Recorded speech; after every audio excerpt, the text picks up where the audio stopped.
Aujourd'hui, vidéo un petit peu spéciale puisque je vais vous montrer un extrait du programme Résolution. Pour ceux qui ne savent pas encore ce que c'est que Résolution, c'est mon programme vidéo où je mets chaque semaine une vidéo différente sur un thème qui est lié au développement personnel. Donc le thème de ce mois-ci, c'était sortir de la zone de confort. Et aujourd'hui, on va voir comment faire pour augmenter son quotient de courage. C'est un concept qui est lié à un livre qui permet en fait de diminuer son niveau de peur et donc sortir de sa zone de confort et faire plein de trucs cool dans sa vie, des trucs intéressants. Donc on va voir ça.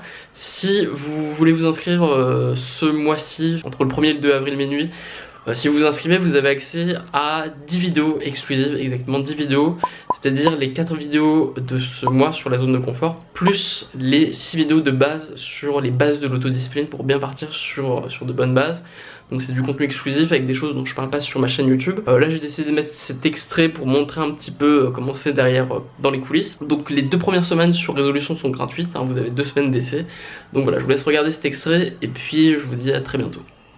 Salut, alors pour cette dernière vidéo, pour apprendre à sortir de sa zone de confort, je vais parler de l'équation du courage. Parce qu'il y en a une, elle a été écrite par Robert Bichoage-Dinner, qui est un psychologue qui a étudié le courage, qui l'a décortiqué pour en ressortir cette équation. Il a pris pour ça, il a réuni différentes études psychologiques pour voir les techniques qui marchent et les techniques qui marchent pas pour avoir moins peur et pour être plus courageux.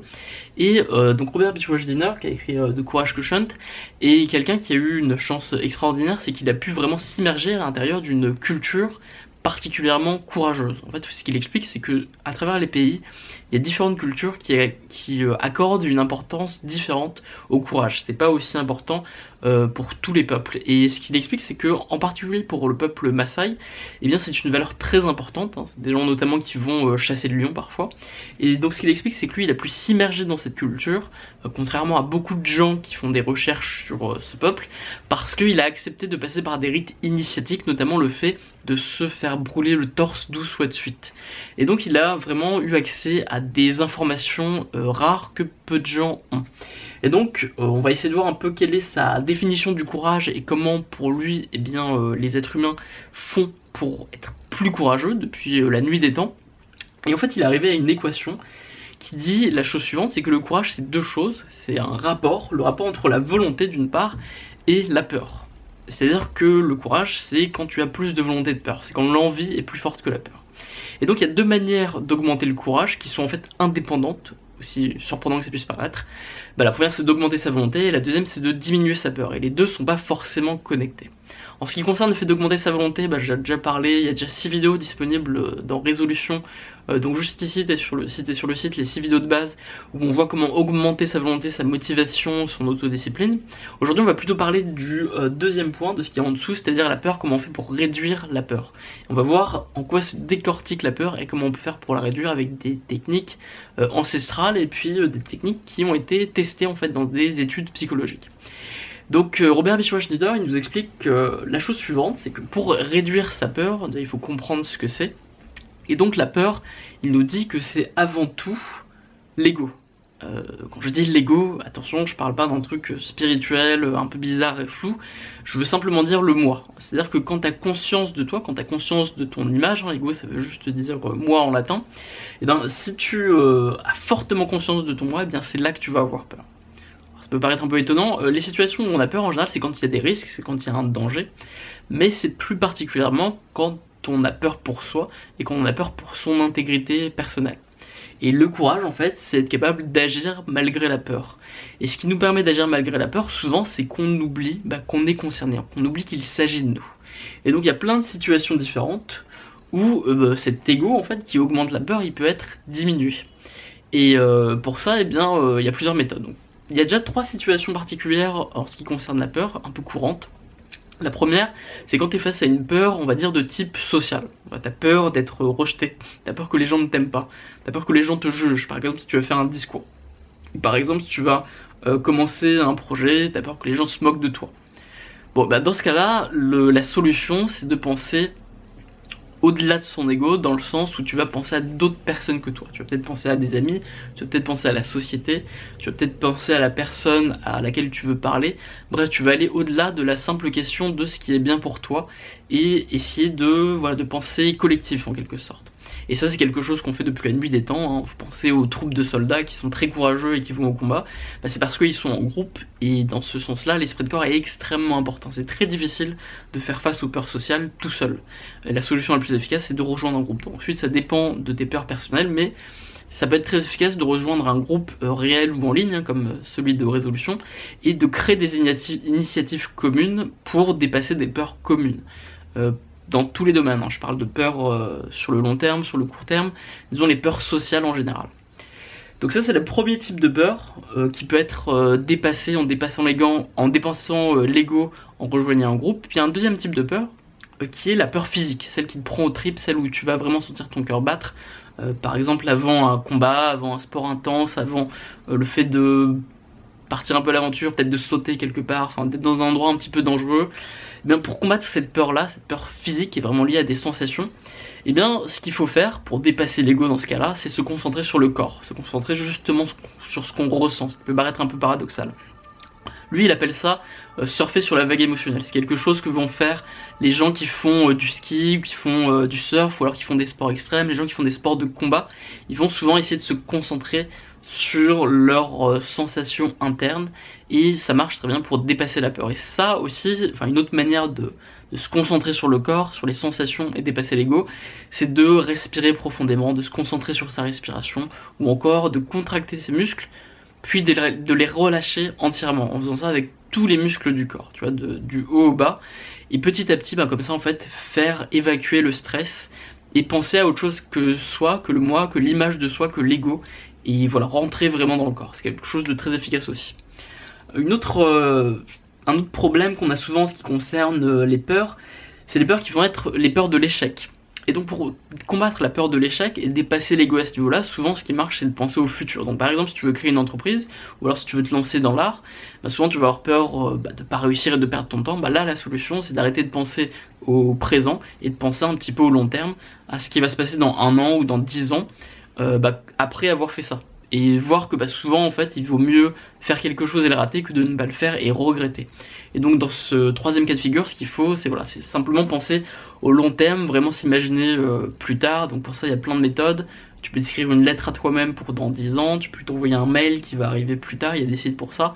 Tu peux faire une vidéo que tu vas regarder dans longtemps. Bref, prendre un ancrage sur le futur et développer en fait une relation avec ton futur moi, avoir plus conscience de celui que tu seras dans 10 ans. Donc voilà, c'est la troisième manière de dépasser son ego et de dépasser cette peur particulière qui est la peur de l'échec. Ensuite, il y a un truc très important, ce qui concerne la peur qu'il faut comprendre, c'est que la peur, fondamentalement, donc c'est évidemment l'ego, hein, c'est le fait d'avoir conscience des risques et de soi, de qui on est, et des risques personnels, mais c'est souvent aussi lié à l'ignorance. Souvent quand on a peur de quelque chose, par définition, quand il y a un risque, c'est qu'il y a de l'incertitude. Et cette incertitude, évidemment, elle peut pas être totalement éliminée, hein, sauf dans certains cas, mais elle va toujours rester. Mais ce que tu vas essayer de faire pour avoir moins peur, c'est prendre un maximum d'informations, te renseigner au maximum, et simplement, quand tu te renseignes un maximum, quand tu connais quelque chose, quand tu vas essayer de rentrer en contact avec cette chose, et bien forcément tu vas avoir de moins en moins peur, parce que ça c'est vraiment la base de la peur dans tous les domaines. Et ça c'est vrai à un niveau on va dire informatif, tu vas essayer de prendre des informations sur le domaine dans lequel tu veux lancer, dans le domaine où tu veux sortir de ta comfort zone, mais c'est aussi vrai à un niveau émotionnel. C'est vrai dans le sens où même depuis longtemps, depuis l'Antiquité, dans des textes un peu spirituels, notamment bouddhiques, il y a cette idée que la peur fondamentalement ça vient que de l'ignorance. Et pour dépasser l'ignorance, il y a une méthode simple, c'est de méditer. De méditer et de vraiment ressentir ce que représente une activité, ce que représente un domaine, et simplement en méditant sur ce domaine. Donc simplement comprendre les choses à un niveau, au niveau de tes sensations, au niveau de ce que ça représente vraiment pour toi.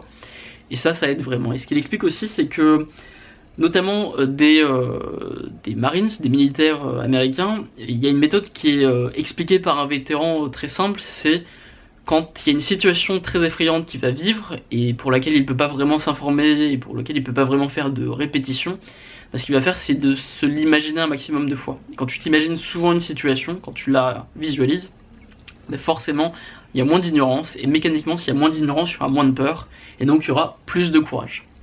Donc voilà la méthode suivante. Ensuite il y a un autre truc important qu'il faut dire sur la peur, c'est l'efficacité de la colère.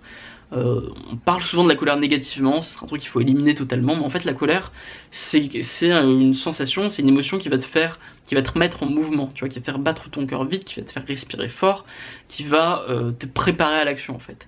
Et souvent, si tu penses aux moments les plus courageux que tu as eu dans ta vie, il y a de grandes chances que tu aies été en colère. En tout cas c'est vrai pour moi, je sais que la colère, même si ça peut arriver rarement, c'est quelque chose qui te bouge et qui te force à sortir de ton ego, qui te force à pas penser à toi. T'es juste dans l'action, tu fais juste ce qu'il faut faire.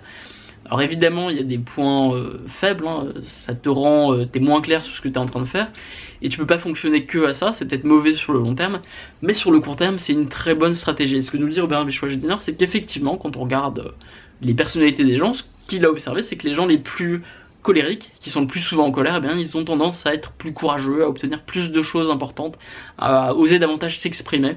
Et donc c'est un carburant qu'on peut utiliser aussi. C'est un carburant qui n'est pas forcément valable sur le long terme, hein. C'est pas une énergie renouvelable, c'est en quelque sorte une énergie fossile, où tu vas fossiliser des énergies négatives, des sensations négatives, jusqu'à ce que ça explose pour que tu dépasses ta zone de confort et tes peurs.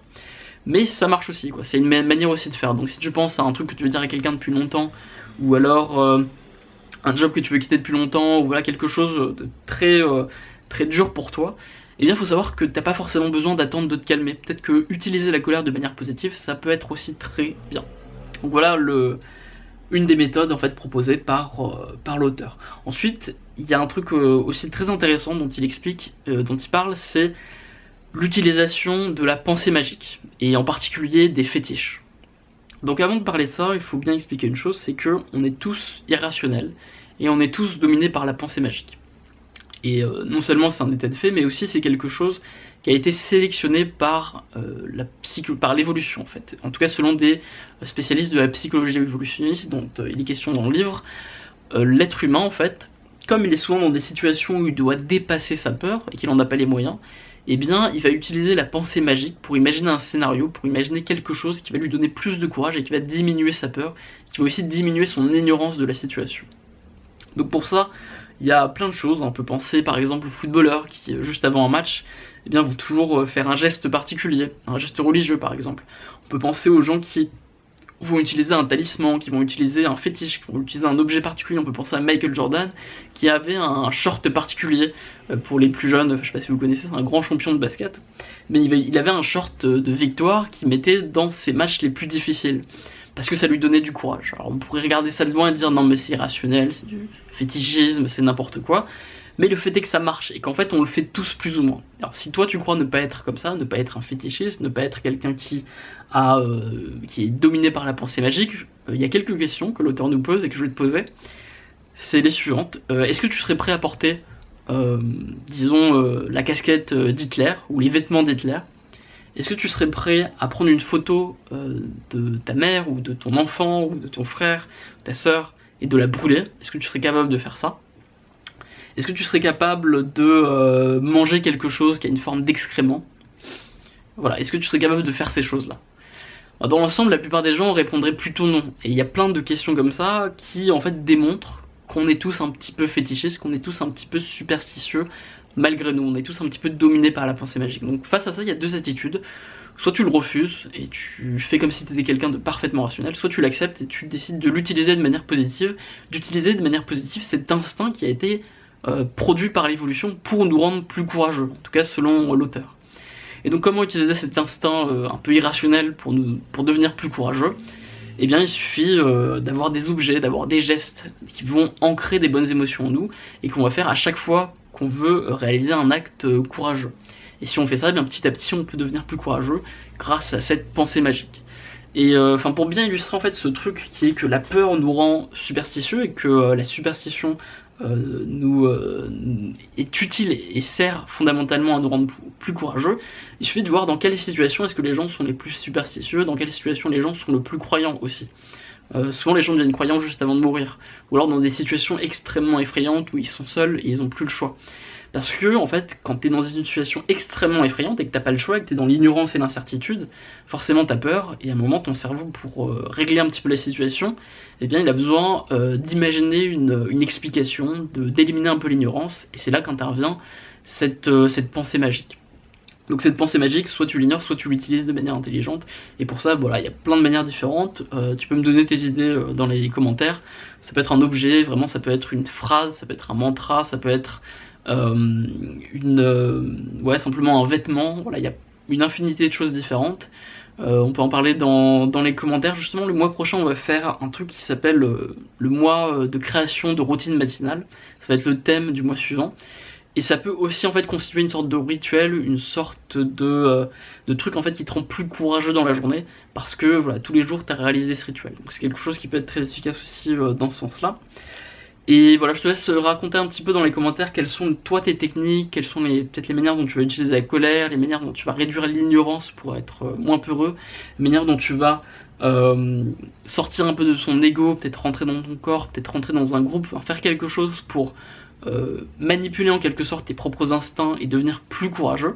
Et arrêter de croire en fait que le courage c'est un truc qui tombe du ciel, parce qu'en fait ce que nous explique bien Robert Bischofsdiener, c'est que le courage, on a l'impression que c'est un truc voilà, qu'il y a des gens courageux et des gens pas courageux, mais pas du tout en fait. Même s'il y a une part de génétique certainement dans le courage, ce qu'il observe c'est que parmi les enfants, effectivement il y a des enfants plus courageux que d'autres, mais en fait les enfants de fait sont beaucoup moins courageux que les adultes, ce qui tend à montrer plutôt qu'on apprend le courage avec le temps. Et les adultes sont beaucoup plus capables de dépasser leur peur, de comprendre leur peur et de les diminuer et donc d'agir davantage. Et donc voilà, je t'invite à réfléchir à ces différentes questions, à me dire comment tu vas les appliquer, et on se retrouve sinon le mois suivant pour mettre en place une routine matinale. Je te souhaite une excellente soirée. Donc voilà, j'espère que ça vous a plu. Pour ceux qui veulent en voir plus, qui veulent voir les 9 autres vidéos exclusives du site Résolution, alors je vous laisse cliquer sur le lien qui est juste là. C'est gratuit pendant les 2 premières semaines et après ça coûte 10 € par mois. Le thème du mois suivant, ce sera comment créer une routine matinale, comment créer une bonne habitude. On va parler de plein de concepts qui sont liés à ça. Et voilà, si vous vous inscrivez avant le 2 avril, entre là et le 1er avril, eh bien vous pourrez avoir accès aux 4 vidéos du mois de mars sur la sortie des zones de confort et aussi vidéos de base. Sinon après ce sera plus possible d'avoir accès aux vidéos de mars. Et c'est déjà plus possible d'avoir accès aux vidéos de mois de février. Mais si vous vous inscrivez maintenant, vous aurez accès aussi aux vidéos non seulement de mars, mais aussi du mois d'avril, et ainsi de suite pour les différents projets liés au développement personnel. Donc on va parler de plein de trucs différents sur l'organisation, la productivité, le fait d'atteindre ses objectifs, puis aussi des trucs liés à la méditation, la lecture, le sport, enfin voilà, tu verras tout ça dans le site. Je te dis à très bientôt et puis passe une bonne journée. Tchuss.